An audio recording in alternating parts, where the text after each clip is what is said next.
Hello student, welcome to our Mastura classes. आज मैं आपके लिए लेकर आई हूँ एनसीईआरटी क्लास 9th चैप्टर 14। जो हमारा चैप्टर 14 है वो क्या है? प्राकृतिक संपदा यानी नेचुरल रिसोर्सेस। हम जानते हैं कि हमारी पृथ्वी एक ऐसा ग्रह है जहाँ जीवन विद्यमान है। पृथ्वी पर जीवन बहुत सारे कारकों पर निर्भर करता है। यह हम भी जानते हैं कि जीवन के लिए परिवेश, ताप, जल, भोजन की आवश्यकता होती है। पृथ्वी पर उपलब्ध सभी प्रकार के जीवों के लिए मूलभूत आवश्यकताओं की पूर्ति के लिए सूर्य से ऊर्जा तथा पृथ्वी पर संपदा के लिए आवश्यक है। पृथ्वी पर यह संपदा कौन कौन सी है? ये स्थल है जल एवं वायु। पृथ्वी की सबसे भारी परत जो है यहाँ पर क्या है? स्थलमंडल। पृथ्वी के 75% भाग पर जल है। यह भूमिगत जल के रूप में भी पाया जाता है। इन सभी को जलमंडल कहते हैं। वायु जो पूरी पृथ्वी को कंबल के समान ढके रहती है उसे वायुमंडल कहते हैं। जीवित पदार्थ वही पदार्थ पाए जाते हैं जहाँ ये तीनों अवयव स्थित होते हैं। जीवन को आश्रय देने वाले पृथ्वी का यह घेरा वायुमंडल, स्थलमंडल तथा जलमंडल एक दूसरे से मिलकर जीवन को संभव बनाते हैं। उसे जीवन मंडल के नाम से जाना जाता है। सजीव जीव मंडल के जैविक घटकों को बनाते हैं वायु, जल, मृदा। जीव मंडल के निर्जीव घटक है। आइए अब इन अजीव घटकों जो कि पृथ्वी पर जीवन के संपोषण के लिए आवश्यक है उनकी भूमिका का विस्तृत अध्ययन करते हैं। जीवन की श्वास यानी वायु।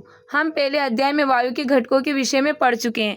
यह बहुत सी गैसों जैसे कि नाइट्रोजन, ऑक्सीजन, कार्बन डाइऑक्साइड, जल वाष्प का मिश्रण है। यह जानना रुचिकर है कि पृथ्वी पर जीवन वायु के घटकों का परिणाम है। शुक्र तथा मंगल जैसे ग्रहों जहाँ कोई जीवन नहीं है, वायुमंडल का मुख्य घटक कार्बन डाइऑक्साइड है। वास्तव में शुक्र तथा मंगल ग्रहों के वायुमंडल में 95 से 97% कार्बन डाइऑक्साइड है।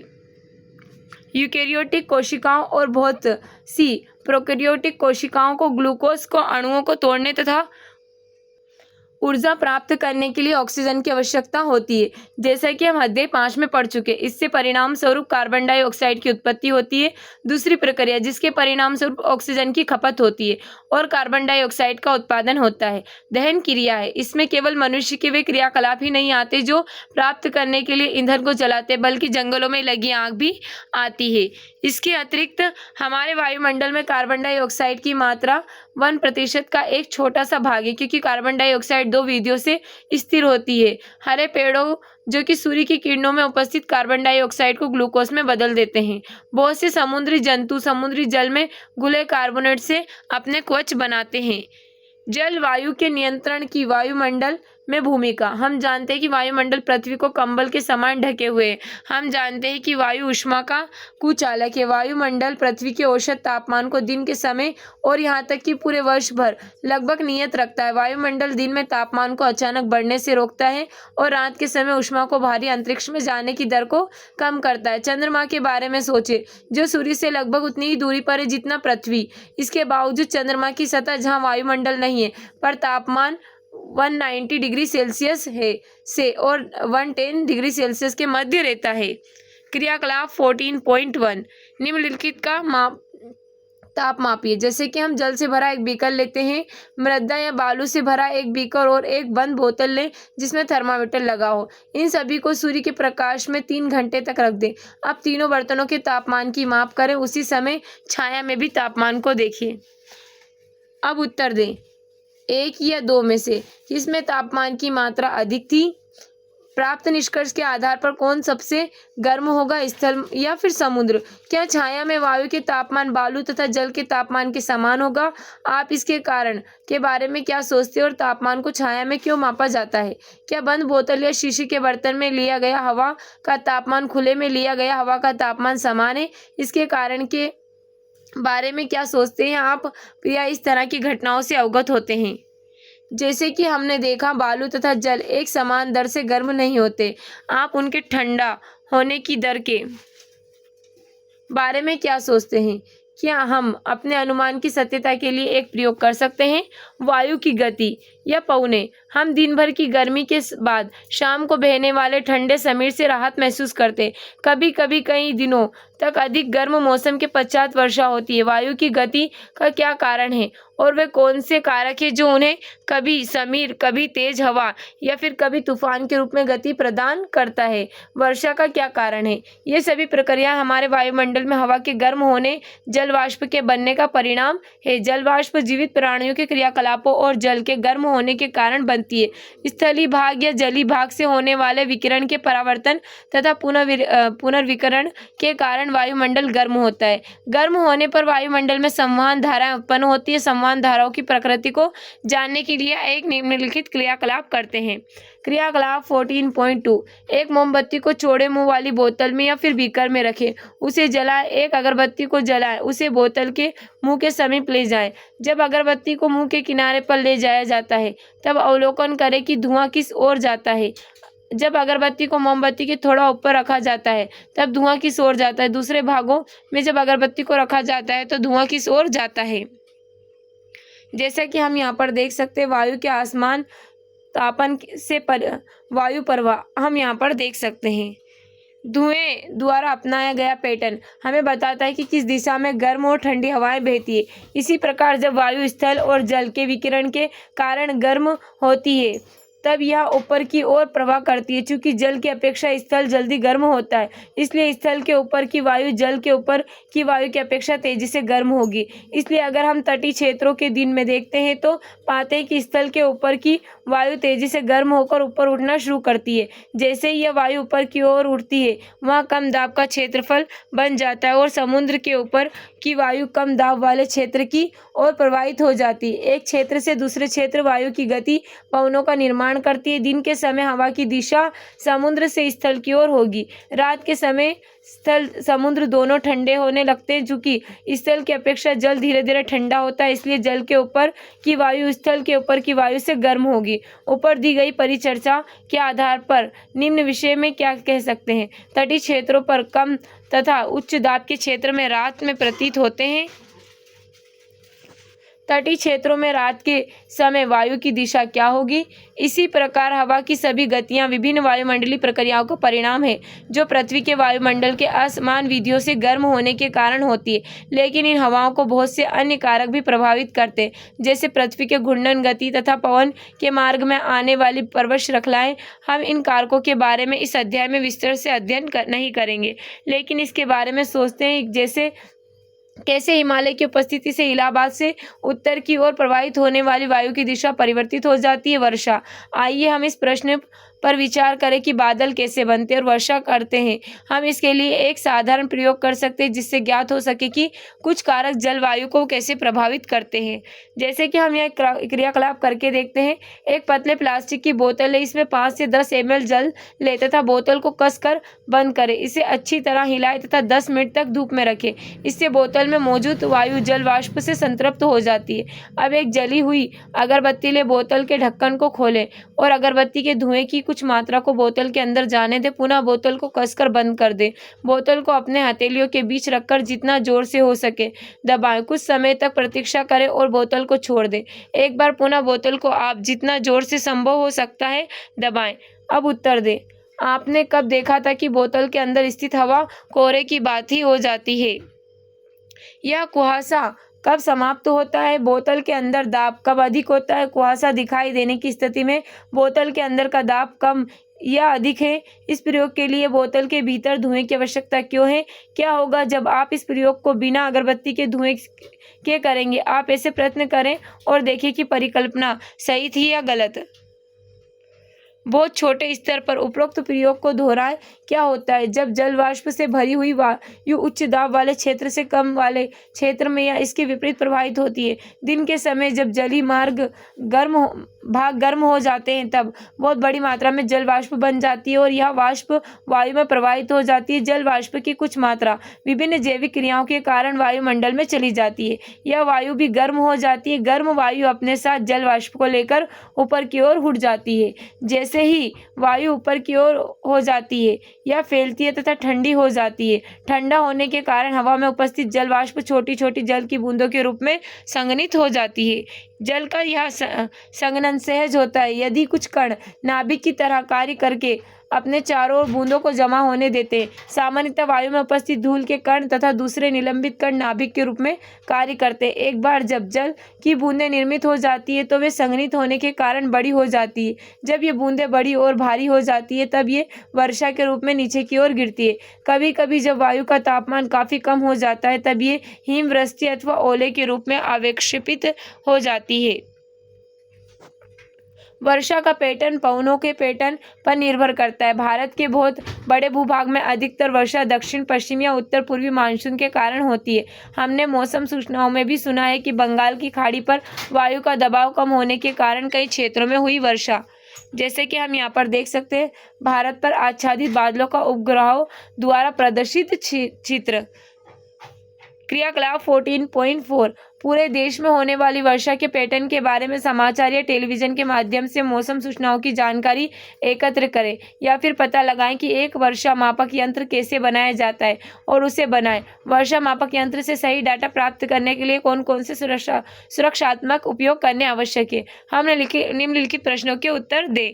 जैसे कि हम देख सकते हैं, किस महीने में आपके शहर गाँव में सबसे अधिक वर्षा हुई? किस महीने में आपके राज्य केंद्र शासित प्रदेश में सबसे अधिक वर्षा हुई? क्या वर्षा हमेशा बादल गरजने और बिजली चमकने के साथ होती है? अगर नहीं तो किस मौसम में सबसे अधिक वर्षा बादल गरजने और बिजली चमकने के साथ होती है? क्रियाकलाप 14.5 पुस्तकालय से मानसून और चक्रवात के बारे में और अधिक जानकारी एकत्र करें। किसी दूसरे देश की वर्षा के पैटर्न के बारे में जानकारी हासिल करें। क्या पूरे विश्व में वर्षा के लिए मानसून उत्तरदायी होता है? वायु प्रदूषण। अब हम जानेंगे वायु प्रदूषण के बारे में। हम समाचारों में प्रिय सुनते हैं कि नाइट्रोजन और सल्फर डाइऑक्साइड का स्तर बढ़ रहा है। लोग प्रिय दुख प्रकट करते हैं। उनके बचपन से लेकर अभी तक वायु की गुणवत्ता में कमी आई है। वायु की गुणवत्ता कैसे प्रभावित होती है और इस गुणवत्ता में आए परिवर्तन हमें और दूसरे जीवों को कैसे प्रभावित करते हैं?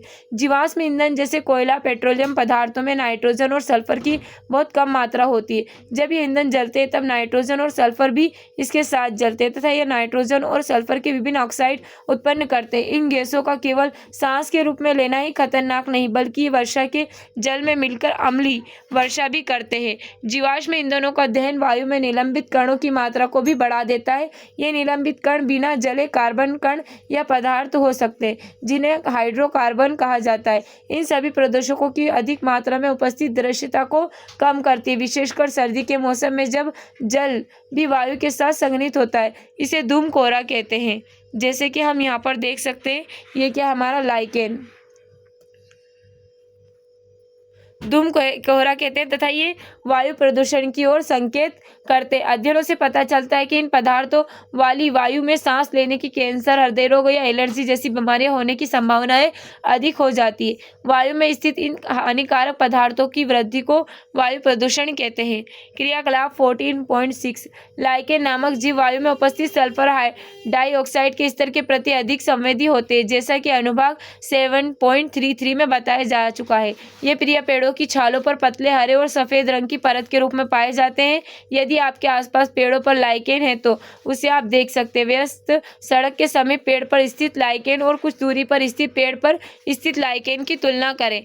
सड़क के समीप स्थित पेड़ों पर सड़क की ओर की सतहों पर लगे लाइकेन की तुलना सड़क की विपरीत दिशा की ओर वाली सतहों पर लगे लाइकेन से करें। ऊपर प्राप्त लक्षणों के आधार पर आप सड़क के किनारे या दूर प्रदूषण फैलाने वाले पदार्थों के स्तर के विषय में क्या कह सकते हैं। अब हमें यहाँ कुछ क्वेश्चन दिए गए, इनके आंसर आप कमेंट बॉक्स में कमेंट करना। जल एक अद्भुत द्रव। अब हम जानेंगे जल के बारे में। जल पृथ्वी की सतह के सबसे बड़े भाग पर उपस्थित है और यह भूमिगत भी होता है। जब जल की कुछ मात्रा जल वाष्प के रूप में वायुमंडल में भी पाई जाती है। पृथ्वी की सतह पर पाए जाने वाले अधिकतर जल समुद्र महासागरों में तथा यह खारा शुद्ध जल बर्फ के रूप में दोनों ध्रुवों पर और बर्फ से ढके पहाड़ों पर पाया जाता है। भूमिगत जल और नदियों, झीलों और तालाबों का जल भी शुद्ध होता है। फिर भी इस जल की उपलब्धता विभिन्न स्थानों पर भिन्न भिन्न होती है। गर्मी में अधिकतर स्थानों पर जल की कमी होती है। ग्रामीण इलाकों में जहाँ जल आपूर्ति की व्यवस्था नहीं है, वहाँ लोगों का अधिकतर समय दूर से जल लाने में व्यय होता है। क्रियाकलाप 14.7 बहुत से नगर निगम जल की उपलब्धता को बढ़ाने के लिए जल संग्रहण की तकनीकों पर कार्य कर रहे हैं। पता लगाइए कि ये कौन सी तकनीक है तथा ये उपयोग के लिए उपलब्ध जल की मात्रा बढ़ाने में किस प्रकार सहायक है। लेकिन जल इतना आवश्यक है तथा क्या सभी प्राणियों को जल की आवश्यकता है। सभी कोशिकाएं प्रक्रिया जलीय माध्यम से होती है। सभी प्रतिक्रियाएं जो हमारे शरीर में या कोशिकाओं के अंदर होती है वह जल में घुले हुए पदार्थों में होती है। शरीर के एक भाग से दूसरे भाग में पदार्थों का संवहन घुली हुई अवस्था में होता है। इसलिए जीवित प्राणी जीवित रहने के लिए अपने शरीर में जल की मात्रा को संतुलित बनाए रखते हैं। स्थलीय जीवों को जीवित रहने के लिए शुद्ध जल की आवश्यकता होती है, क्योंकि खारे जल में नमक की अधिक मात्रा होने के कारण जीवों का शरीर उसे सहन नहीं कर पाता है। इसलिए प्राणियों और पौधों को पृथ्वी पर जीवित रहने के लिए आसानी से जल उपलब्धि के स्रोत की आवश्यकता है। क्रियाकलाप 14.8 किसी नदी, तालाब या झील के समीप एक छोटे स्थान को चुनें। मान लें 1 वर्ग मीटर इस क्षेत्र में पाए जाने वाले विभिन्न पौधे एवं जंतुओं की संख्या को गिनें। प्रत्येक स्पीसीज की अलग अलग गणना करें। इसकी तुलना सूखे और पथरीले भाग के उतने ही बड़े क्षेत्र में पाए जाने वाले जंतु और पौधों से करें। क्या दोनों क्षेत्रों में पाए जाने वाले पौधे और जंतु एक ही प्रकार के हैं। क्रियाकलाप 14.9 अपने विद्यालय के समीप या किसी प्रयोग में न आने वाली भूमि को चुनें, लगभग 1 वर्ग मीटर, और उसे चिन्हित करें। उसी प्रकार उस क्षेत्र में पाए जाने वाले विभिन्न जंतु और पौधों तथा प्रत्येक स्पीसीज के जीवों की संख्याओं की गणना करें। उसी स्थान की गणना वर्ष में 2 बार करें, एक बार गर्मी या सूखे मौसम में और दूसरी बार बरसात के मौसम के बाद। अब उत्तर दें, क्या दोनों बार संख्या समान थी। किस मौसम में आपने विभिन्न प्रकार के पौधों और जंतुओं की अधिकता पाई। प्रत्येक प्रकार के जीवों की संख्या किस मौसम में अधिक थी। उपरोक्त दोनों क्रियाकलापों के परिणामों को संकलित करने के बाद आप विचार करें, क्या जल की मात्रा की उपलब्धता का संबंध पौधों और जंतुओं के प्रकार तथा उनकी संख्या से है, जो एक निश्चित या दिए हुए स्थान में रह सकते हैं। अगर संबंध है तो बताइए कि आप किस क्षेत्र में सबसे अधिक प्रकार और जीवन की उपलब्धता पाएंगे। 200 सेंटीमीटर वर्षा वाले क्षेत्र में या 5 सेंटीमीटर वर्षा वाले क्षेत्र में। एटलस में वर्षा के पैटर्न वाले मानचित्र को देखिए। यह बताएं कि भारत किस राज्य में सबसे अधिक जैव विविधता होगी और किस राज्य में कम। अनुमान सही या गलत, इसकी जांच करने के लिए क्या हम किसी विधि पर विचार कर सकते हैं। जल की उपलब्धता प्रत्येक स्पीसीज के वर्ग जो कि एक विशेष क्षेत्र में जीवित रहने में सक्षम है की संख्या को ही निर्धारित नहीं करती, अपितु यह वह के जीवन में विविधता को भी निर्धारित करती है। यद्यपि जल की उपलब्धता ही केवल एक कारक नहीं है, तो उस क्षेत्र में जीवन के लिए आवश्यक है दूसरे कारक जैसे तापमान, मिट्टी की प्रकृति भी महत्वपूर्ण है। लेकिन जल एक महत्वपूर्ण संपदा है जो जीवन को इस स्थल पर निर्धारित करता है। जल प्रदूषण, जल उन कीटनाशकों और उर्वरकों को भी घोल लेता है जिसका उपयोग हम खेतों में करते हैं, अतः इन पदार्थों को कुछ प्रतिशत भाग जल में चला जाता है। हमारे शहर या नगर के नाले का जल, उद्योगों का कचरा भी नदियों तथा झीलों में संग्रहित हो जाता है। कुछ विशेष उद्योगों की बहुत सारी क्रियाओं में शीतलता बनाए रखने के लिए जल का प्रयोग किया जाता है तथा इस प्रकार निष्पादित गर्म जल को जलाशय में वापस लौटा दिया जाता है। जब बांध से जल छोड़ा जाता है तब नदियों के जल के तापमान पर भी प्रभाव पड़ता है। गहरे जलाशय के अंदर का जल सूर्य के गर्म ऊपर की सतह के जल की तुलना में शीतल होगा। ये सभी जलाशय में पाए जाने वाले जीवों के प्रकार को विभिन्न प्रकार से प्रभावित कर सकते हैं। कुछ जीवों की वृद्धि को प्रोत्साहित करते हैं तो कुछ को हानि पहुंचा सकते हैं। इस प्रणाली में उपस्थित विभिन्न जीवों के संतुलन को बिगाड़ सकते हैं। अतः हम निम्नलिखित प्रभावों को दिखाने के लिए जल प्रदूषण शब्द का प्रयोग करते हैं। जलाशय में अनिश्चित पदार्थों का मिलना। ये पदार्थ पीड़कनाशी या उर्वरक को हो सकते हैं जो खेतों में उपयोग होते हैं, या वे कागज उद्योग में प्रयुक्त होने वाले विषैले पदार्थ जैसे पारा के लवण हो सकते हैं। ये बीमारी फैलाने वाले जीव जैसे हैजा फैलाने वाले बैक्टीरिया भी हो सकते हैं। इच्छित पदार्थों को जलाशयों से हटाना। घुली हुई ऑक्सीजन जल में रहने वाले पौधों और जंतुओं के द्वारा उपयोग की जाती है। किसी भी तरह का परिवर्तन जो इस घुली हुई ऑक्सीजन की मात्रा को कम करता है उसका जलीय जीवों पर विपरीत प्रभाव पड़ता है। जलाशय से अन्य पोषक की कमी भी हो सकती है। तापमान में परिवर्तन, जलीय जीव जिस जलाशय में रहते हैं वे वहाँ के एक विशिष्ट तापमान के अनुकूल होते हैं और उस तापमान में अचानक परिवर्तन उनके लिए खतरनाक होगा। यह प्रजनन की प्रक्रिया को प्रभावित करेगा। विभिन्न प्रकार के जंतु अंडे, लार्वा तापमान परिवर्तन के प्रति संवेदनशील होते हैं। यहाँ कुछ क्वेश्चन दिए गए, इनके आंसर आप कमेंट बॉक्स में कमेंट करना। अब हम आगे देखते हैं मृदा में खनिज की प्रचुरता।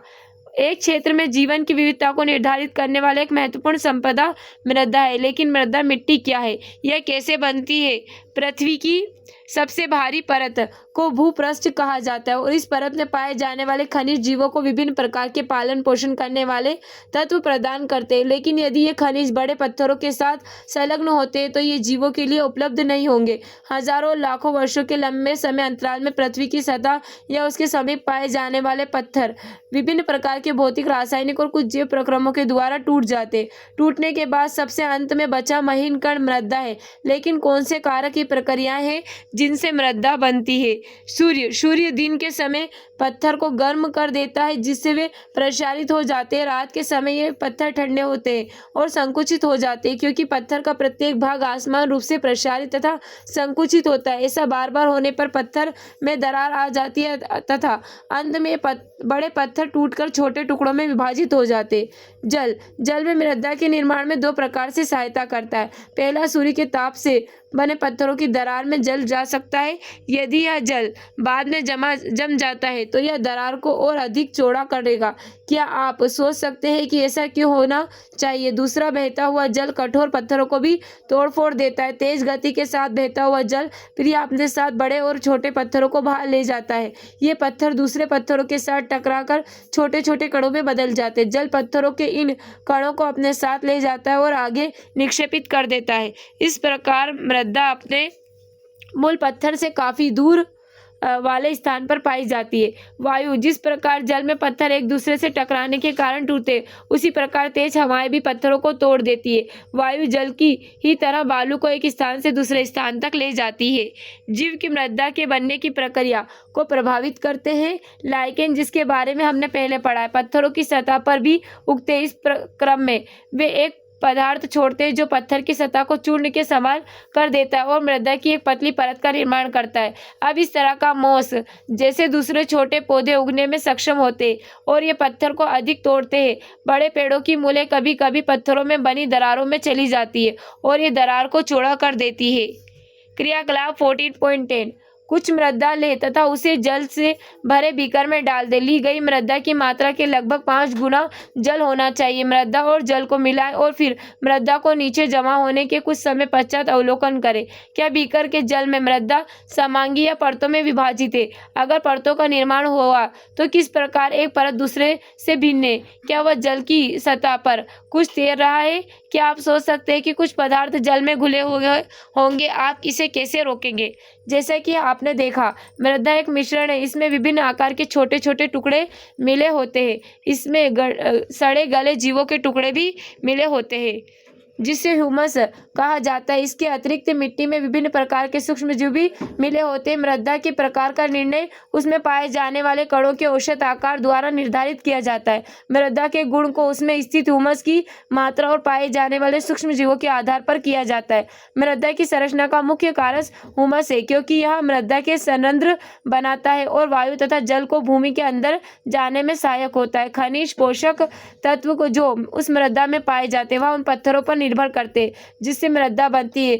किस मृदा पर कौन सा पौधा होगा यह इस पर निर्भर करता है कि उस मृदा में पोषक तत्व कितने हैं, ह्यूमस की मात्रा कितनी है और उसकी गहराई क्या है। इस प्रकार मृदा की ऊपरी परत में जिसमें मृदा के कणों के अतिरिक्त ह्यूमस और सजीव जीव स्थित होते हैं उसे ऊपरी मृदा कहा जाता है। ऊपरी मृदा की गुणवत्ता जो उस क्षेत्र की जैविक विविधता को निर्धारित करती है में एक महत्वपूर्ण कारक है। आधुनिक खेती में पीड़कनाशकों और उर्वरकों को बहुत बड़ी मात्रा में प्रयोग हो रहा है। लंबे समय तक इन पदार्थों का उपयोग करने से मृदा के सूक्ष्मजीव मृत हो जाते हैं और मृदा की संरचना को नष्ट कर सकते हैं जो कि मृदा के पोषक तत्वों का पुनर्चक्रण करते हैं। ह्यूमस बनाने में सहायक भूमि में स्थित केंचुओं को भी ये समाप्त कर देते हैं। अगर पोषणी खेती नहीं की जा सकती तो उपजाऊ मृदा जल्द बंजर भूमि में परिवर्तित हो सकती है। उपयोगी घटकों का मृदा में से हटना और दूसरे हानिकारक पदार्थों का उसमें मिलना मृदा की उर्वरता को प्रभावित करता है और उसमें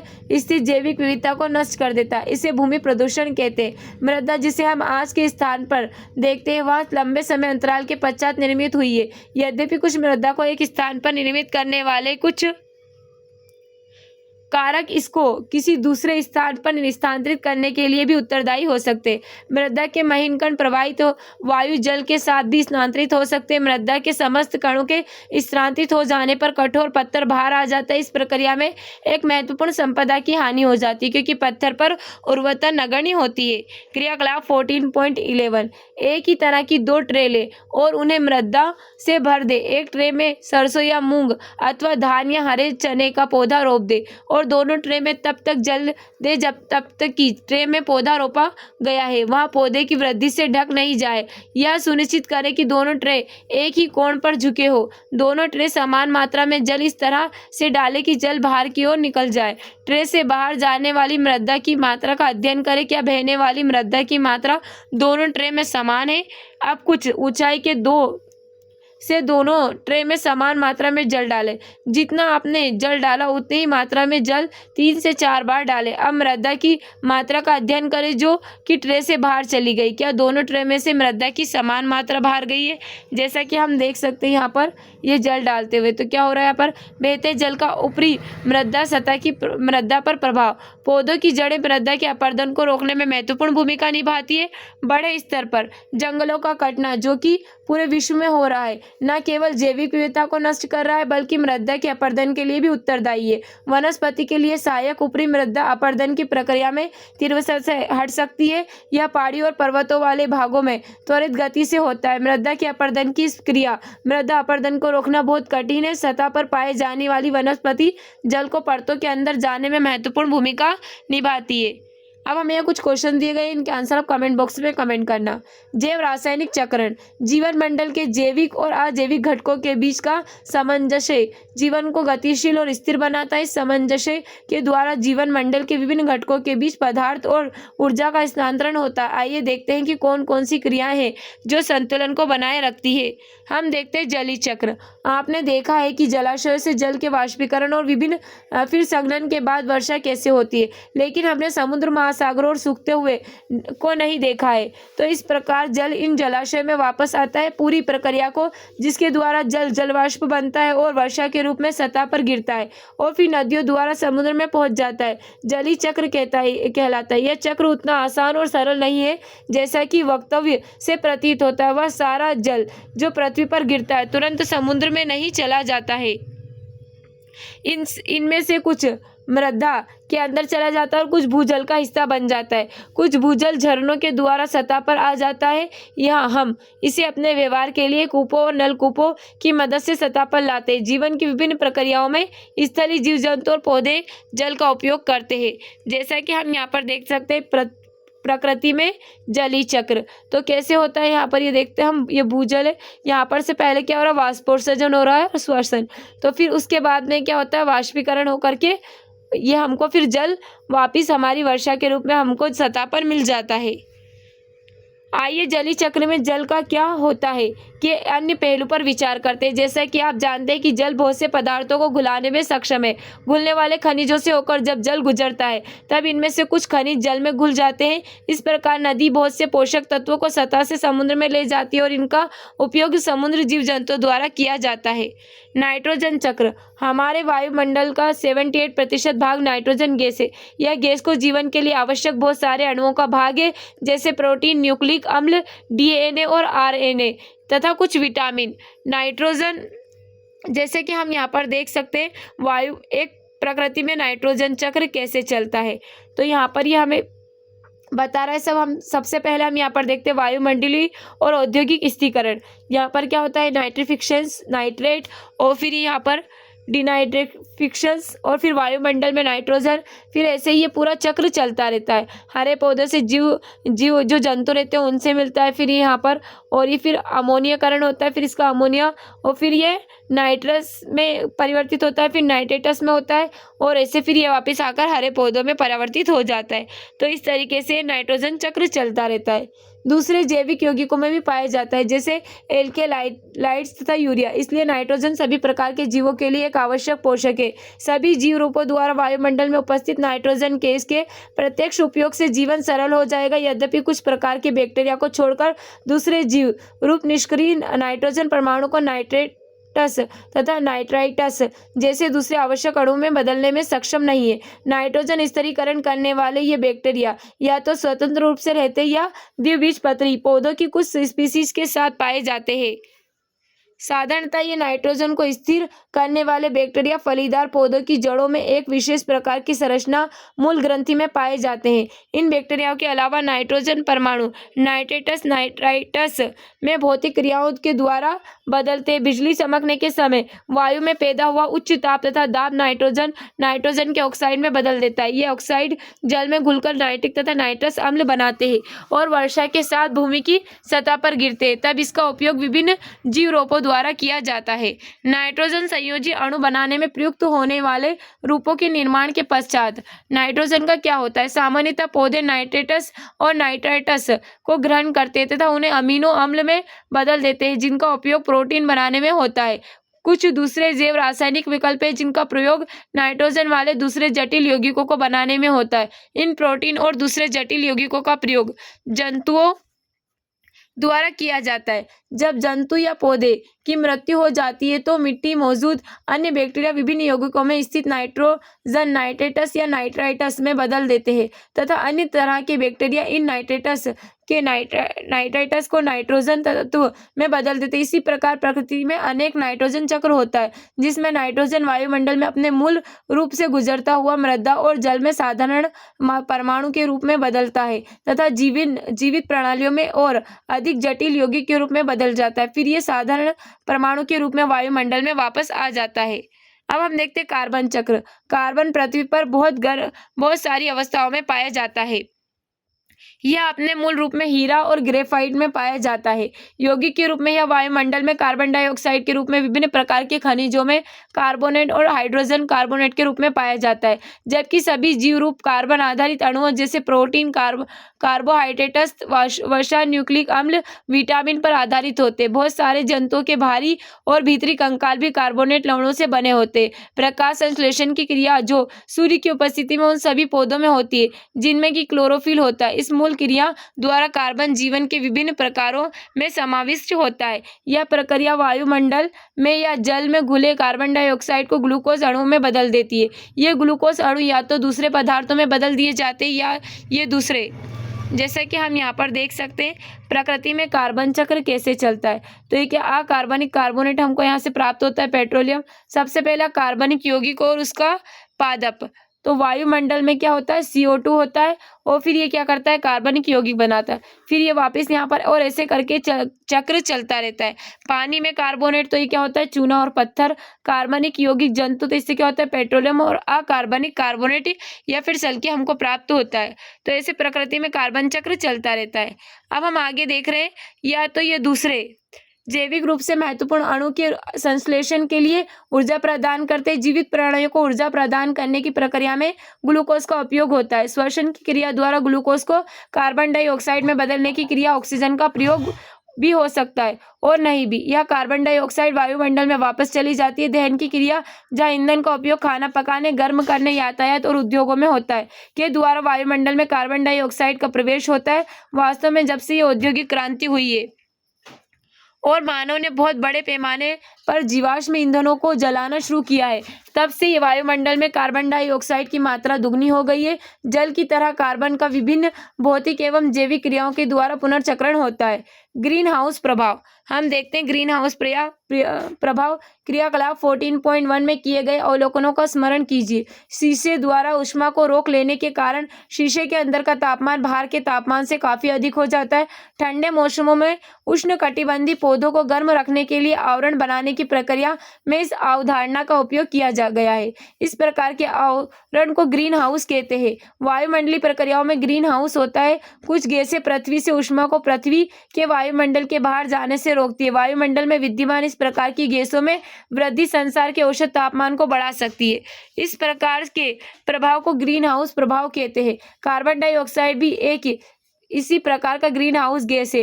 वायुमंडल में विद्यमान कार्बन डाइऑक्साइड में वृद्धि के वायुमंडल में ऊष्मा की वृद्धि होगी। इस प्रकार के कारणों द्वारा वैश्विक उष्मीकरण यानी ग्लोबल वार्मिंग की स्थिति उत्पन्न हो रही है, जैसा कि हम यहाँ पर देख सकते हैं।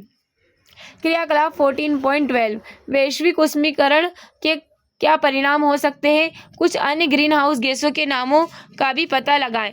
ऑक्सीजन चक्र। अब हम ऑक्सीजन चक्र के बारे में पता करते हैं। ऑक्सीजन पृथ्वी पर बहुत अधिक मात्रा में पाए जाने वाले तत्व है। इसकी मात्रा मूल रूप में वायुमंडल में लगभग 21% है। यह बड़े पैमानों पर पृथ्वी के पटल यौगिक के रूप में तथा वायु में कार्बन डाइऑक्साइड के रूप में पाई जाती है। पृथ्वी के पटल में यह धातुओं तथा सिलिकॉन के ऑक्साइडों के रूप में पाई जाती है। यह कार्बोनेट, सल्फेट, नाइट्रेट तथा अन्य खनिजों के रूप में भी पाई जाती है। जैविक अणुओं जैसे कार्बोहाइड्रेट, प्रोटीन, न्यूक्लिक अम्ल और वसा अथवा लिपिड का भी एक आवश्यक घटक है।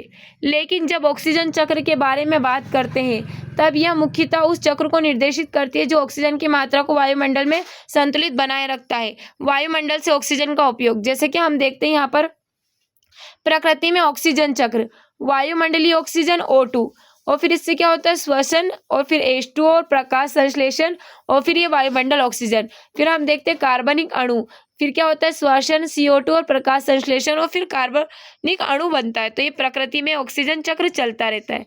3 प्रक्रियाओं में होता है जिसके नाम श्वसन, दहन और नाइट्रोजन के ऑक्साइड के निर्माण में वायुमंडल में ऑक्सीजन में केवल एक ही मुख्य प्रक्रिया जिसे प्रकाश संश्लेषण कहते हैं के द्वारा लौटती। इस प्रकार से प्रकृति में ऑक्सीजन चक्र रूपरेखा बनती है। यद्यपि हम जीवन में श्वसन की क्रिया में ऑक्सीजन को महत्वपूर्ण मानते हैं, परंतु कुछ जीव, मुख्यतः बैक्टीरिया, तत्वी ऑक्सीजन द्वारा जहरीले हो जाते हैं। वास्तव में बैक्टीरिया के द्वारा नाइट्रोजन स्थिरीकरण की प्रक्रिया ऑक्सीजन की स्थिति में नहीं होती है। ओजोन परत। तत्वी ऑक्सीजन मूल रूप से सामान्यतः द्विपरमाणुक अणु के रूप में भी पाई जाती है। यद्यपि वायुमंडल के ऊपरी भाग में ऑक्सीजन के 3 परमाणु वाले अणु भी पाए जाते हैं। इसका सूत्र O3 होता है तथा इसे ओजोन कहते हैं। ऑक्सीजन के सामान्य द्विपरमाणुक अणु के विपरीत ओजोन विषैले होते हैं। हम भाग्यशाली है कि ओजोन पृथ्वी की सतह के नजदीक स्थिर नहीं रहता। यह सूर्य के आने वाले हानिकारक विकिरणों को अवशोषित करता है। इस प्रकार यह उन हानिकारक विकिरणों की सतह पर पहुंचने से रोकती है जो कि कई जीव रूपों को हानि पहुंचा सकते हैं। हाल ही में यह पता चला है कि ओजोन परत का ह्रास अवश्य होता जा रहा है। मनुष्य के द्वारा बनाए गए विभिन्न प्रकार के यौगिक जैसे क्लोरोफ्लोरोकार्बन वायुमंडल में स्थिर अवस्था में उपस्थित हो जाते हैं। क्लोरीन तथा फ्लोरीन युक्त कार्बनिक यौगिक ये बहुत स्थायी होते तथा किसी जैव प्रक्रिया द्वारा भी विघटित नहीं होते। एक बार अब वे ओजोन परत के समीप पहुंचते हैं, वे ओजोन अणुओं के साथ प्रतिक्रिया करते हैं। इसके परिणाम स्वरूप ओजोन की परत में कमी आई और हाल ही में अंटार्कटिका के ऊपर ओजोन परत में छिद्र पाया गया। ओजोन परत के और भी अधिक क्षीण होने के कारण पृथ्वी पर जीवन पर पड़ने वाले प्रभाव के विषय में कल्पना करना भी कठिन है। अतः बहुत लोगों के विचार में ओजोन की परत के क्षीण होने की प्रक्रिया को रोकने के प्रयास आवश्यक है।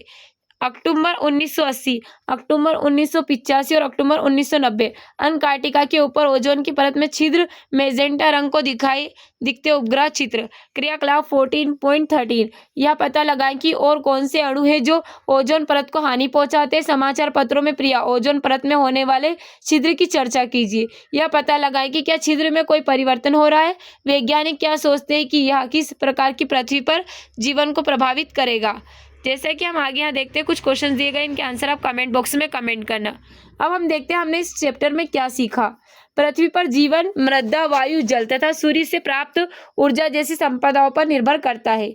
जल जो स्थल और जलाशयों के ऊपर विषम रूप से वायु के गर्म होने के कारण पवनें उत्पन्न होती है। जलाशय से होने वाले जल का वाष्पीकरण तथा संघनन हमें वर्षा प्रदान करता है। किसी क्षेत्र में पहले से विद्यमान वायु के रूप में होने वाली वर्षा का पैटर्न निर्भर करता है। विभिन्न प्रकार के पोषक तथा चक्रीय रूपों में पुनः उपयोग किए जाते हैं, जिसके कारण जैवमंडल में विभिन्न घटकों में एक निश्चित संतुलन स्थापित होता है। वायु, जल तथा मृदा का प्रदूषण जीवन की गुणवत्ता और जैव विविधताओं को हानि पहुंचाता है। हमें अपनी प्राकृतिक संपदाओं को संरक्षित रखने की आवश्यकता है और इन्हें समपोषणीय रूपों में उपयोग करने की आवश्यकता है। अब हमें यहाँ कुछ क्वेश्चंस दिए गए, इन क्वेश्चंस के आंसर आप कमेंट बॉक्स में कमेंट करना। उम्मीद है जो हमारा आज का चैप्टर आपको अच्छा लगा। अगर हमारा आज का चैप्टर आपको अच्छा लगा है तो इसी तरह के अपडेट के लिए हमारे चैनल को सब्सक्राइब करें और बेल आइकन को दबाना ना भूलें। Okay, thank you so much.